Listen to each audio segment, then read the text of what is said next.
Husband tricked me into signing over my house. It's just for tax purposes, honey. A month later, when he sat me down with a smile to sign the papers so he could move in with his new girlfriend, he thought I'd cry, but he didn't know the secret I had kept from him. And when I revealed it, his face turned pale. It's just for tax purposes, Tom continued, his tone softening as he noticed my hesitation. You're always talking about being smart with our finances. This is the best move for our family. He reached across the counter and took my hand, but something about his touch felt different. Maybe it was the way his fingers didn't quite wrap around mine like they used to. Or maybe it was the slight tremor I detected in his voice.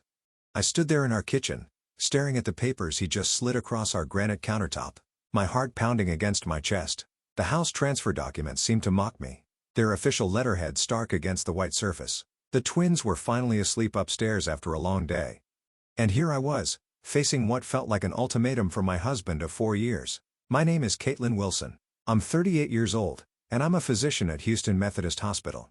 I bought this beautiful Victorian house in the Heights neighborhood 2 years before I met Tom, using savings from my residency years, and a lot of careful planning. Now standing in my dream kitchen that I'd renovated myself, I was being pressured to sign away my biggest investment. If you really cared about our marriage, you'd understand why this makes sense, Tom said, pushing the papers closer to me. Between your crazy hospital hours and your constant exhaustion, I'm the one keeping this family together. His words stung, but something in his tone made me pause. There was an edge to it I'd never heard before. I glanced at the baby monitor on the counter, watching our twins, Emma and Ethan, sleeping peacefully in their cribs. At 2 years old, they were the spitting image of me. Same dark curls and olive skin. They were also the reason I pulled double shifts at the hospital, wanting to ensure they'd have every opportunity in life. Tom had never seemed to understand that my dedication to my career wasn't about ambition. It was about providing for our children's future. I don't know, Tom, I said, pulling my hand away. This house, it's my security. I bought it before we were married. As the words left my mouth, I saw something flash across his face. Was it anger? Frustration? Whatever it was, it disappeared quickly, replaced by what seemed like practiced concern. That night as I lay awake in bed, his words kept echoing in my mind, but something else was echoing too. A quiet voice of warning that I couldn't quite silence. The next morning, as I was getting ready for my shift at the hospital, something about Tom's behavior nagged at me. He'd been different lately, more distant, spending extra hours at his marketing firm, constantly checking his phone. I'd brushed it off as work stress, but now, combined with this sudden push about the house, my medical instincts were screaming that something wasn't right. I dropped your jacket off at the dry cleaners, Tom said as I rushed around the kitchen, trying to pack the twins' daycare bags while scarfing down a piece of toast. You can thank me later. His smile seemed forced, and he barely looked up from his phone.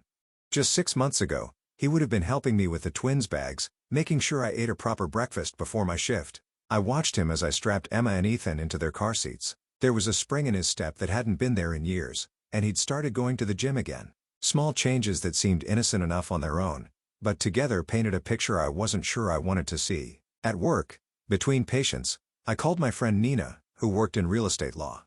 Something feels off, I told her, ducking into an empty exam room. He's pushing hard for this transfer, saying it's for tax purposes. But tax purposes?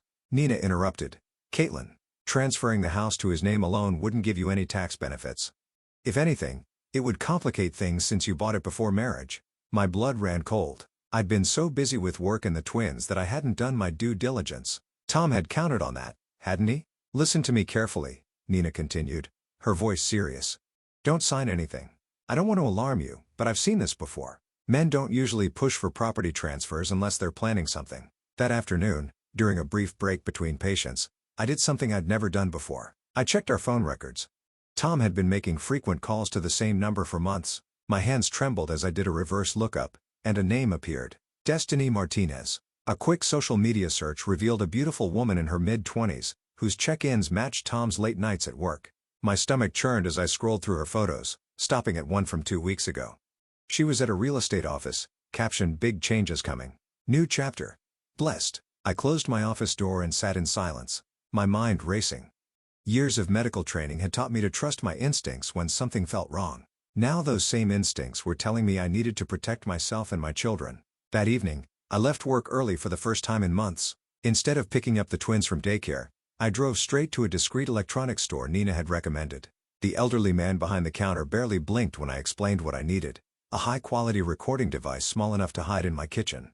Protect yourself, he said quietly as he showed me how to operate it. The best evidence is in their own words. I got home before Tom setting up the device and starting dinner like it was any other night. When he walked in, he seemed surprised to see me there. "No emergencies at the hospital today?" he asked, his tone casual, but his eyes sharp. "I thought we could talk more about the house transfer," I said, stirring the pasta sauce. "I've been thinking about what you said." I watched his reflection in the kitchen window as his face lit up with poorly concealed triumph. "I knew you'd come around," he said, coming up behind me. "You're making the right choice, Kate. This is what's best for our family."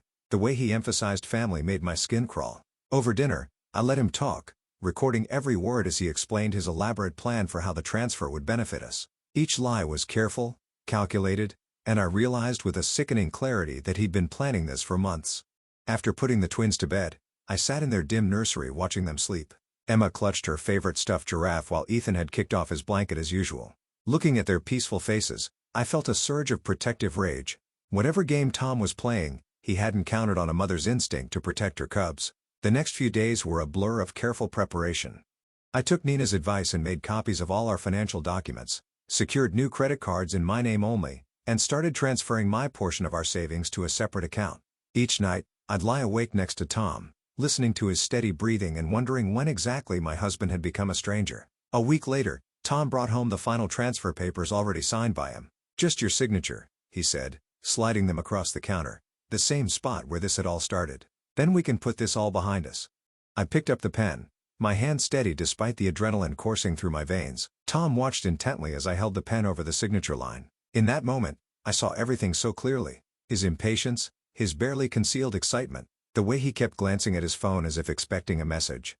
"Actually," I said, putting the pen down, "I think we need to talk about Destiny first." The color drained from his face so fast I almost laughed, but this wasn't funny. This was the beginning of a war, and I was armed with evidence, determination, and a mother's fury.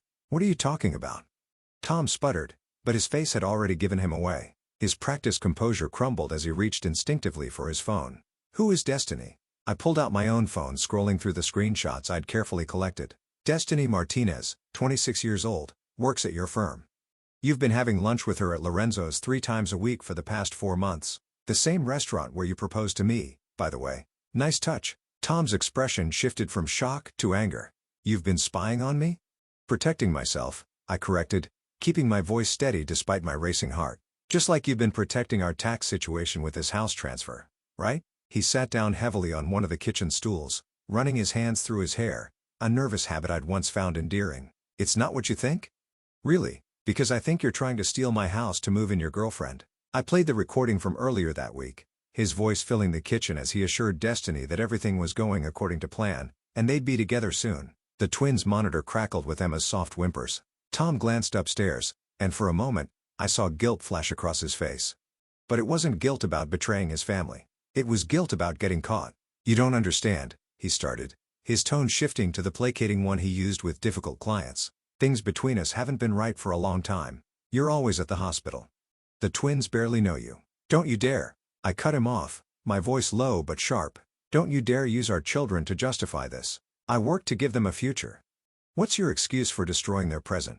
He stood up suddenly, his face flushing with anger. "You think you're so clever, don't you? The brilliant doctor, always one step ahead. But you have no idea what it's like living in your shadow. Being the guy who married up.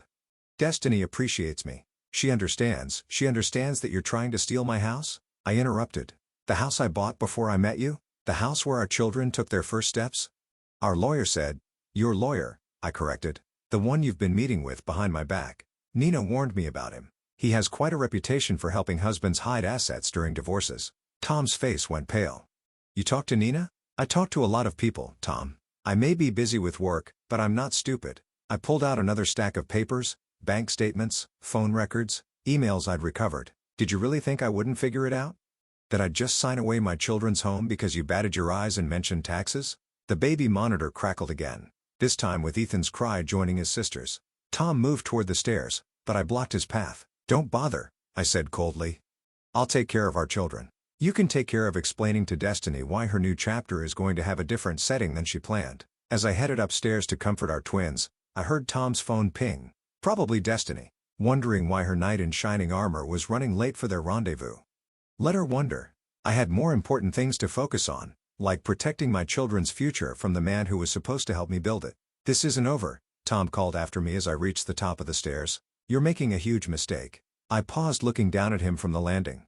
"No, Tom." The huge mistake was thinking I wouldn't protect what's mine. I turned away from his reddening face and headed to the nursery where Emma and Ethan needed me. The next morning, I woke to find Tom gone. Probably spent the night at Destiny's. As I got the twins ready for daycare, my phone buzzed with a text from Nina. "He's been to see his lawyer. Time to move fast." I'd already prepared for this. During my lunch break, I met with James Cooper, the divorce attorney Nina had recommended.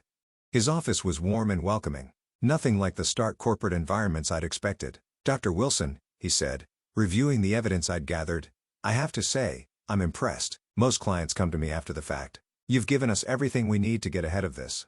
"I had good instincts," I replied, watching as he examined the recordings. "Better than good," he smiled. "These recordings are clear evidence of intent to defraud." "And the paper trail of his meetings with that other attorney? Well, let's just say judges don't look kindly on premeditated asset hiding." As we discussed strategy, my phone lit up with messages from Tom. "We need to talk. You're being unreasonable. Think about the twins." Each message more desperate than the last. "He's realizing his plan is falling apart," James observed. "Be prepared. This is when they often get nasty." He was right. That evening when Tom finally came home, his nice guy facade had completely crumbled. "You think you're so smart," he sneered, storming into the kitchen where I was feeding the twins their dinner. "But you've just ruined everything. Destiny and I could have been reasonable about this.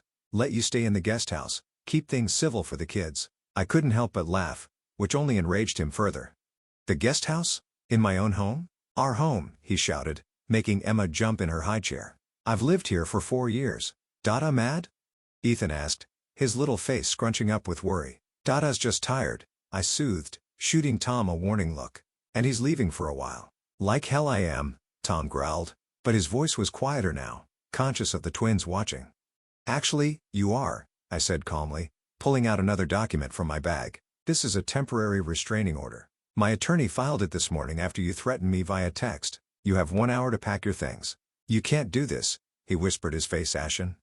"I already did." "And Tom?" I met his eyes steadily. "Destiny's welcome to you. But this house, the one you tried to steal from your children, that's mine. And if you think I won't fight you with everything I have, you clearly never knew me at all." He stood there, mouth opening and closing like a fish out of water, as the reality of his situation finally sank in. The unraveling of his perfect plan was written all over his face. An hour later, I watched from the nursery window as Tom loaded his bags into his car. He kept looking back at the house, as if he still couldn't believe his plan had backfired so spectacularly. The twins played quietly with their blocks behind me, blissfully unaware that their father was leaving. "Bye-bye?" Emma asked, noticing me at the window. "Yes, sweetheart. Daddy's going bye-bye for a while." I hugged her close, breathing in her baby shampoo scent, letting it ground me. The next few weeks were a blur of legal meetings and hospital shifts. Tom launched a full-scale attack through his lawyer, demanding half of everything, including the house. But James was ready for him. "Did you see his face when we presented the recordings in court?" James asked during one of our meetings. "He thought he was so clever, but he never considered you might be smarter." The evidence was damning. Not only had we proven his intent to defraud me of my premarital asset, but we'd also uncovered something even more disturbing. Tom had been embezzling from his marketing firm to fund his lavish dates with Destiny. "Our forensic accountant found everything," James explained, spreading out bank statements across his desk. "He's been cooking the books for months, probably to maintain the lifestyle he promised Destiny." The irony wasn't lost on me. All those times Tom had complained about living in my shadow, about feeling inferior to my success, he'd been creating his own downfall. When Tom's firm discovered the embezzlement, they pressed charges.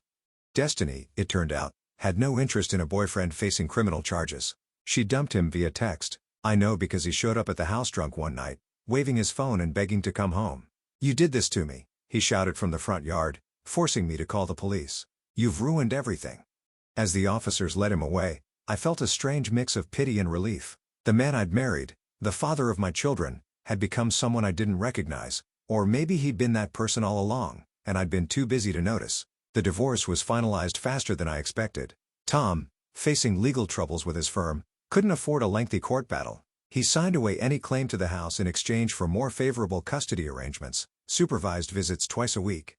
"You've handled this incredibly well," Nina told me over coffee, weeks after everything had settled. Most people would have fallen apart. I watched Emma and Ethan playing in my backyard. My house, my victory. I had to stay strong for them, I said. And honestly, Tom underestimating me was his biggest mistake. And Destiny? Nina asked. Any idea what happened to her? I smiled, remembering the last bit of gossip I'd heard. Apparently, she's dating her real estate agent now, the one who was supposed to help her move into my house. We both laughed at the irony. Later that night, as I tucked the twins into bed, Ethan asked, "Mama sad?" "No, baby," I said, kissing his forehead. "Mama's not sad at all." And for the first time in months, I truly meant it. The aftermath of my divorce from Tom brought unexpected blessings. The biggest surprise wasn't that I could manage everything on my own. I'd always been capable of that. It was discovering how much easier life became without the constant strain of Tom's deception weighing on me. My career flourished. Without Tom's subtle undermining and passive-aggressive comments about my hours, I found renewed passion for my work. I was promoted to Chief of Emergency Medicine, something Tom had always said would be impossible while raising twins. The twins adjusted better than I'd feared. At first, I worried about how they'd cope with the changes, but children are remarkably resilient. Their supervised visits with Tom became less frequent as his legal troubles mounted. He eventually took a plea deal for the embezzlement charges and moved to Dallas after serving his sentence. Destiny, I heard through mutual acquaintances, had moved on to another wealthy target. Sometimes I wondered if she ever realized how close she'd come to being trapped in Tom's web of lies. In a way, she dodged a bullet, though I doubt she saw it that way. My house, the one Tom had tried so hard to take from me, became a true haven. I renovated the twins' rooms, planted a garden, and created the home I'd always envisioned. Every mortgage payment felt like a victory, a reminder of how I'd protected what was mine. Nina teased me about dating again, but I was content focusing on my children and career. There would be time for romance later. For now, I was enjoying the peace that came with knowing I'd not only survived Tom's betrayal, but emerged stronger. One quiet evening, as I sat on my porch watching Emma and Ethan play in our front yard, I reflected on how different life had become. The twins were racing around, their laughter echoing through the neighborhood, the same yard where Tom had stood that night, drunk and raging about how I'd ruined his life. I'd recently heard through the hospital grapevine that Tom and Destiny had briefly reconnected in Dallas, only to split again when she discovered he was still on probation and working as a junior copywriter at a small agency. His fall from grace had been spectacular. From marketing executive to convicted felon, from family man to cautionary tale. The irony wasn't lost on me that his desperate grab for my house had cost him everything. His career, his freedom, and most importantly his relationship with his children. The twins now barely remembered their daily life with him. He'd become the dad they saw occasionally on weekends, always trying too hard with expensive gifts and forced enthusiasm. "Mama, look!" Emma called out, proudly showing me a cartwheel while Ethan clapped. These were the moments that mattered. Not the house, not the victory over Tom's schemes, but the simple joy of watching my children grow and thrive. A few days ago, I'd received a letter from Tom, full of apologies and regrets. I filed it away without responding. Some bridges, once burned, shouldn't be rebuilt. Instead, I focused on building new ones, strengthening my bonds with my children, my career, and most importantly, my self-respect.